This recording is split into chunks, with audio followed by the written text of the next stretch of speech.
moment I discovered the Olympic Games, it's as if it was yesterday. I mean, it's so clear in my mind. I was in England, and I was in a family with my brother, and they had 2 children more or less of our age.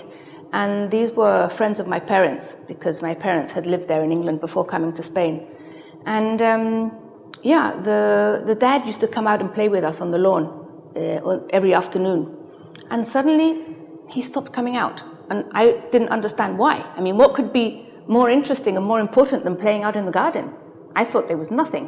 So after the second or third day, I brought up my confidence, and I went inside because he was sitting on the sofa watching TV. And I said, what are you doing? Why don't you come out to the garden? And so he said, well, because I'm watching the Olympic Games. And I said, well, what's that? And he said, you don't know what the Olympic Games are? You like sports? Come here. So he sat me down and he started taking me through the whole ritual of what was happening. We were watching athletics at that time. And he started explaining to me, these are every 4 years, the best athletes from all over the world go here. And, you have to demonstrate who's better, who's not. But it's all in a module of fair play, of solidarity, of, really growing together. Competing, and some win and some obviously don't. But it's a lot more than just a sports competition. And that afternoon, sitting on that sofa watching TV, was when I decided that I knew what I wanted to do in life. I knew that I wanted to be there someday. I knew that I wanted to be there. And, it sounds like very easy. Okay, you're 11 years old, you discover Olympic Games on the TV, and you decide you want to go. And then, I don't know how many years later, you go and you win the gold medal. So that sounds like, but, on the road, there's been lots of ups and downs, sometimes very, very difficult downs. And we have to put this in context, because in 1976, during the Montreal Games, there were very few sports in the Olympic Games that women could go to. You could go to athletics, you could go to gymnastics, you could go swimming, and that was, just about it. So I started sailing, and when I was 19, 20, I was getting really good results. And that would have been a perfect moment to go to my first Olympic Games in Los Angeles, 84. And I watched it on TV again.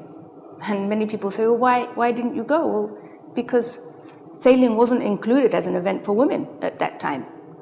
And, we just lived it naturally, because that was the times that we were living. It was like that. It wasn't like it is now. Now, if the men could go and the women couldn't, you'd be on the front page of a newspaper. But then it was just normal. But luckily enough, for the next games, for Seoul 88, they decided to include an event for women, the 470, which is a boat designed for men and for men's strength, men's weight, men's everything.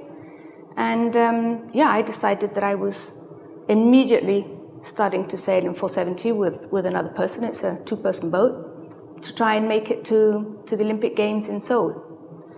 And to be honest, in the next 3.5 years, we did incredible progress. We managed to be, in the top 5 crews in the world in women's 470. And we should have gone to the Games in Seoul. But then the Federation decided that another crew was going. And that was, I always say, the biggest setback in my sporting career. The biggest setback because, you can go out to a competition and not win, and that's part of the game. But when you go out to a competition and you win, and they say, right, but you're not getting the prize, someone else is, and you've been dreaming about this for the last, I don't know how many years, it's difficult to manage. It's very difficult to manage. I stopped sailing for some months, and then, I finished studying, which was also a good opportunity to prepare my future.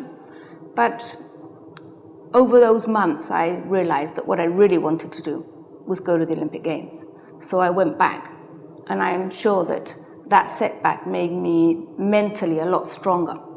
And that mental strength was very necessary to be able then to achieve my goal and win the Olympic Games.